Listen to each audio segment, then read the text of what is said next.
Well, good afternoon, everyone. It's Monday, the 3rd of July, 2023. At the end of the financial year, we're going to show you how we ended up with our portfolios. But before I do that, let me go back and see what happened on Saturday morning when we opened the computer to find out that the Dow was actually up 108 points or 0.3%. The S&P 500 was up 0.9% and the Nasdaq was up 0.7%. In Europe, the Stoxx 50 index, which comprises most major European markets, was steady, and we can see that the FTSE in London was down 1.5% and the DAX in Germany was down 1.3%. All the Asian market over the week were down. And our market, the ASX 200, which is actually the index for the top 200, and it's actually our market gauge, over the week was down 0.7% or 48 points. If you look beyond 1 week, if you look at the month, the market was up 0.8%, and over the year, our market was up 10.1%. Going back to the US, the Nasdaq over the year is up 25%. The Stoxx 50 index, which comprises most major European markets, up 27%, and the S&P broader index, the 500 index, was up nearly 15.6%. So I think we can see, with the exception of with the Chinese and the Hong Kong market, because both of them were down, but the rest of that Nikkei was up 28%. Gold steady over the year. Over the year, that's actually 0.5%, so it's actually hardly changed over the year, and finished on Saturday at $1,919.35 US per ounce. Silver, on the other hand, was down 13.3% over the year. Oil, you can see a major drop in the Brent and the crude oil, more than 25% drop on both. And we finished with the Brent at 70, let's call that $75 US per barrel, and $71 US per barrel for the West Texas crude oil. Soybeans, which is an indication of what the Chinese are buying from the American market, was actually down 3.1%. The Australian dollar over the 3 weeks is down 1.2% and was trading on Saturday morning at 66.64 US cents. We'll also give you 61 euro cents and 52.45 or 0.46 British pence. Okay, we go further than that. Look at advances and decline. We see here, if I can actually show this here, over the last 4, 6, 8 days, we've had 5 days with more declines than advances. However, the last 3 days, Friday, Thursday and Wednesdays, we had 3 days where the advances exceeded the declines. Looking at the volume, however, the volume was actually almost dropping from, we've had a major rise several days ago, but you can see around the 2.5 billion transactions, and you can see here the market is actually over the last 3 days up, down, up, so really not a great deal. However, when we show you, each of these bars are collectively putting 5 days together, so you can see 2, 4, 6, that's 2, 4, 6, 8 out of 10. The red, which indicates that declines, exceeded the advances. Only last week, the last 5 trading days, we've had the advances exceeding declines. Is that an indication that the market may start to move? Well, obviously we'll have to wait and see. Alright, let's have a look at our portfolio, how we ended up. Actually, before we do that, that's the end of the year results. Our aggressive portfolio since the 7th of July, that's actually the whole year of trading. We closed all our position at the end of June 22 and we started to trade on the 7th of July. We had $250,000 across each of these portfolios and we started to trade on the 7th of July. From the 7th of July till last Friday, the ASX 200 was up 8.4%, going up from 6,647 to 7,203. However, the very highest level, which is more than a year ago, when the market went up to 7,624, we're still 5.5% below that all-time high. Well, against the 8.4% where the market has actually traded since the 7th of July, 2 out of the 4 portfolios have outperformed the market. That is, the conservative portfolio was up 16.05%, and the volume-based portfolio, we look at volume on the excessive volume over a moving average, and that's when we start looking at that particular stock. But remind you that the fair value of each stock is taken into consideration very, very importantly. Well, the volume portfolio is up 22.3%. The momentum portfolio did not perform well, below performance of the market, and the aggressive portfolio was down nearly 5%. Alright, if we compare that result with last year, at the end of June 2022, our aggressive portfolio was up 4.5%. However, the conservative portfolio was 11.6%, volume portfolio 5.8%, and the momentum 9.55%. And the ASX was actually down 8.5%. So we actually really outperformed the market. And again, the conservative portfolio gains the medal for being the best portfolio.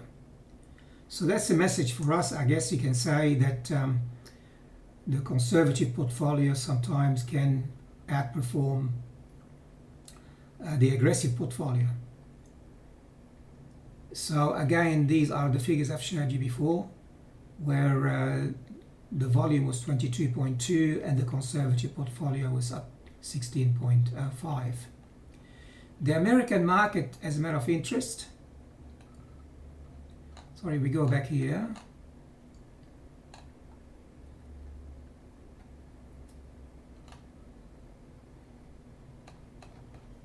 Last year, the American market, sorry, I think we missed that one here. Let me go back to the home page. We go to the US market, and that's this year. We compare our portfolio results against the Nasdaq, because we've got a lot of stocks in the Nasdaq and the S&P 500. Well, our portfolio since the 7th of July for the American market was up 25.6%, and you can see the Nasdaq was up 16.1% and the S&P 500 was up 11.4%. So what did we have in those portfolios? Okay, first of all, we go to our market for the stocks and see what we are trading.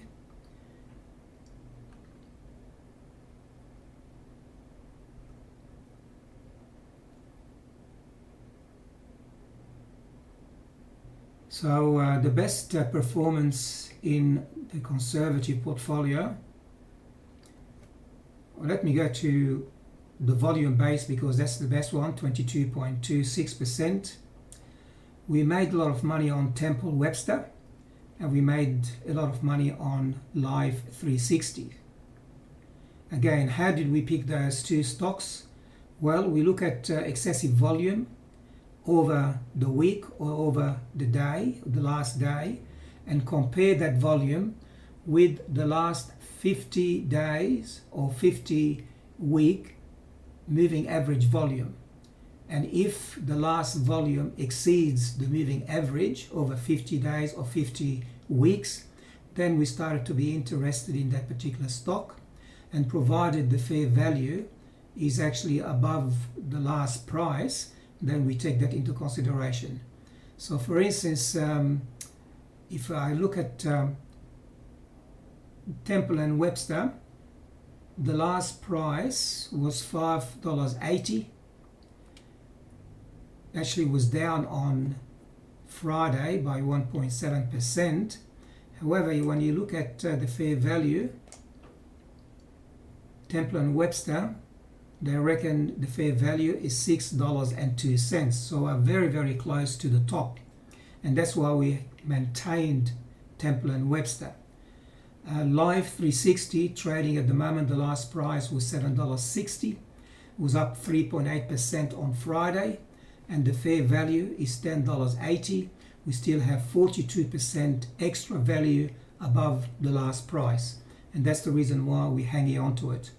On the other hand, the ASX was trading at $63, was slightly up from the day before, and again the fair value is $70.76. We have 12% extra value above the last price.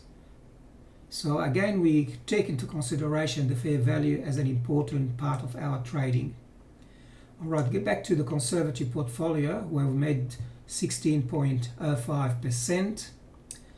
BHP gave us 31.3%, and so is Whitehaven Coal gave us 32%. And again, if you look at the fair value,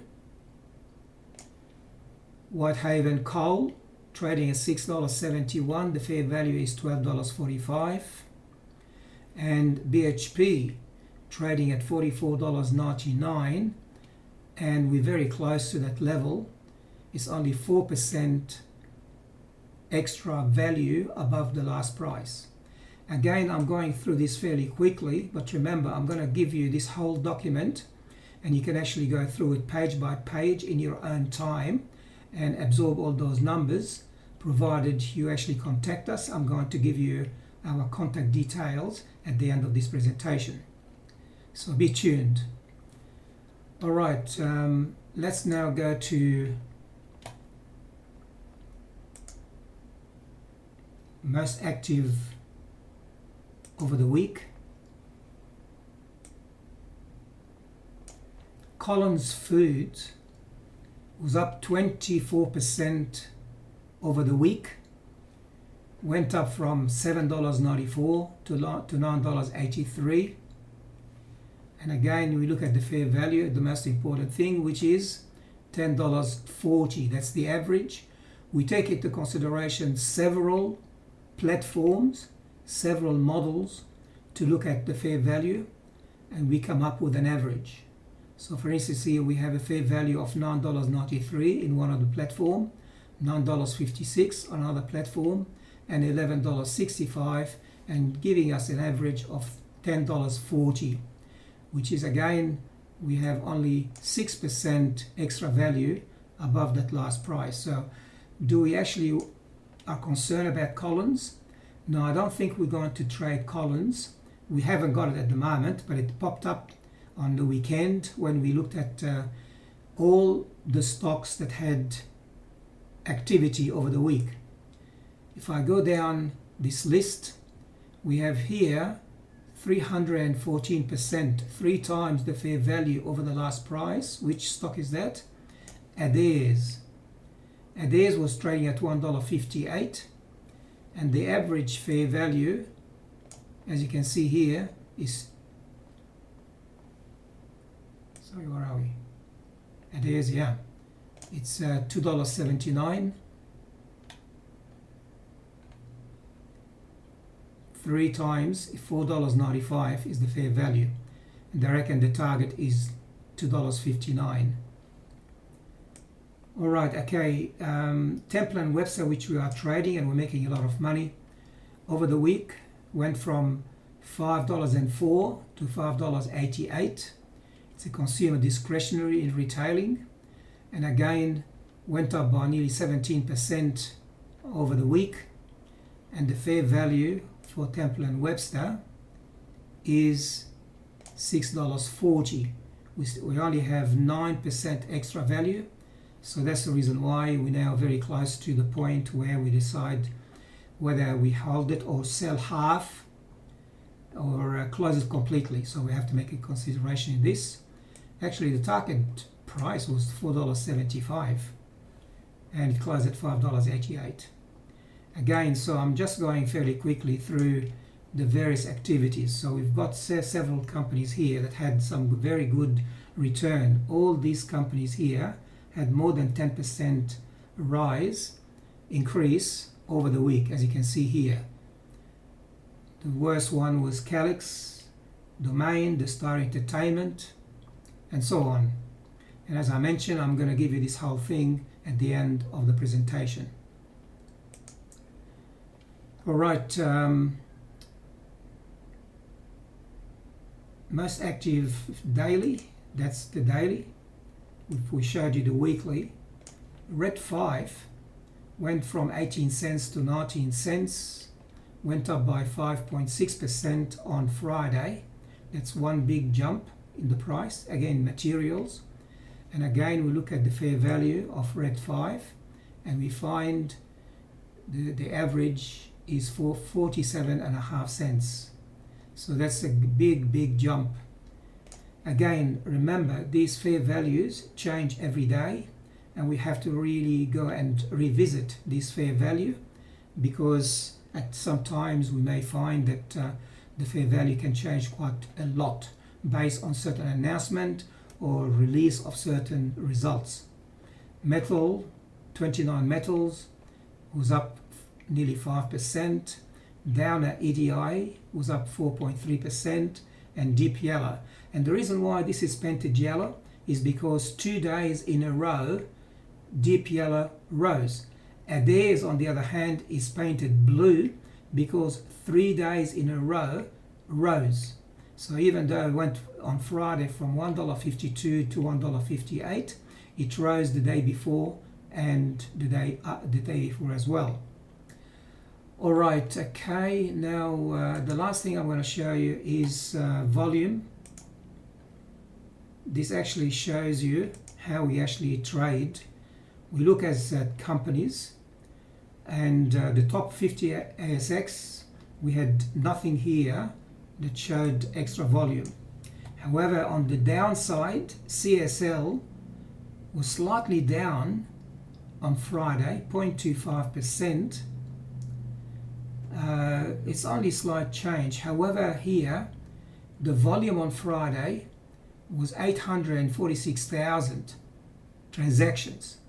Well, if you look at over 50 days, the moving average volume, so if you look at the volume every day and work out the moving average was 705. So the volume on Friday was 20% higher than the average volume.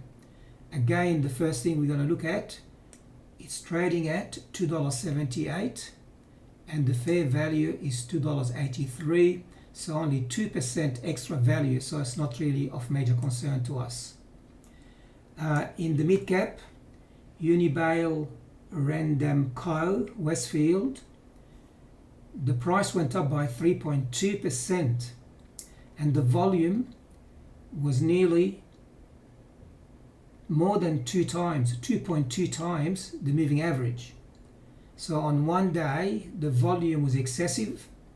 The volume was more than 2 times the average volume. The price went up by 3.2. traded at $3.85, and the fair value is $6.13. Are you interested? Yes, sir. Mayan Pharma was up 3.8%, and the volume was 431,000 versus 361,000 average volume, and again trading at $4.09, and again the fair value is $6.32. Remember, fair value is not the only thing that you should really be 100% have your mind cemented into it, because you still have to look at other issues such as technical assessment. We look at the chart and we look at whether it's overbought, oversold, look at the stochastic, look at the parabolic stop and reverse, look at Elliott waves. There are many things that you can actually add on to your concern about this particular stock, and since you are completely confident, then you move in and you put at least 10-15% of the capital into that particular stock. You don't put obviously 100% of your capital into one stock. Now I'm going to show you what's happening at the moment with the market.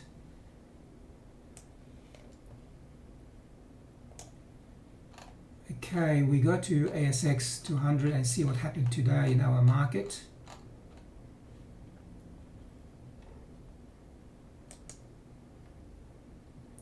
Well, the market, as you can see here, on Friday it closed at 7,224, and at the moment is trading at 7,252, about 25 points rise. And again, the MACD is the MACD has crossed the moving average, that's positive. The stochastic has crossed the red line, which is another positive. The RSI is on the upside, it is positive. So we've got an ASX 200, that is our market gauge, top 200 stocks, that's the index. It looks like positive at the moment. Now going down, BHP for instance was up 0.3% today. What else we looked at? BHP 0.3%.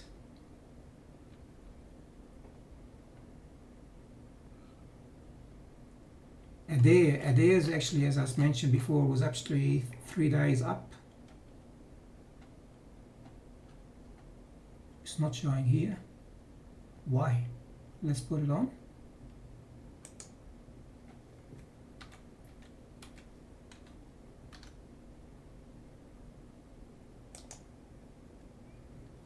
Here we go. Oh, it's down 1.6%. But look, it had a major drop and started to recover quickly. That's why we've seen 3 days in a row recovering. But today some people decided to take some profit. One thing I would mention to you, there is a big gap here, and most technical analysts will tell you every time there is a gap in the technical chart, most of the time these gaps get filled. So I wouldn't be surprised that Adair eventually would actually go higher, and since we actually have got a down day, it might be an entry for you. Alright, there is another thing I want to show you. We look at Elliott wave. I don't know if Elliott wave will actually show you ADK.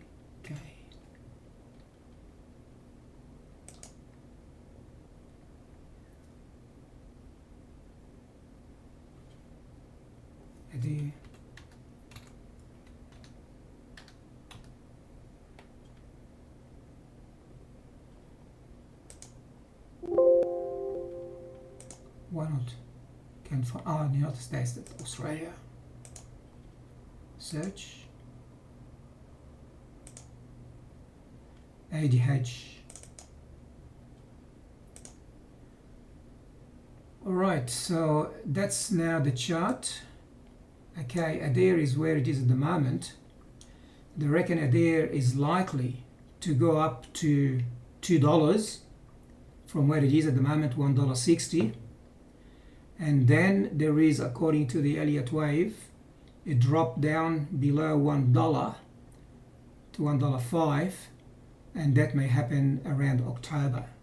So at the moment we have a time where we can see there is a rise from where we are to over $2, and then that's where you close the position. If you look at oscillator, starting to, that's actually the 9 moving average over the 21 at the moment is lower. The 9 is below the 21, but it's rising and it's converging onto it, and it's likely, most likely will go higher. So I think that's a good buy for you guys to go into Adairs. All right, so let's close that, and let's close that. And now I'm going to take you to my home page where you've got information on how to communicate with me if you want to.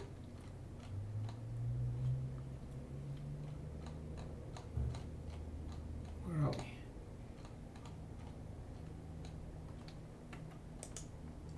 Okay, here we go. So remember, in Australia, that's the number. If you're ringing from overseas, you read 61, that's Australia. 61, you don't need a 0.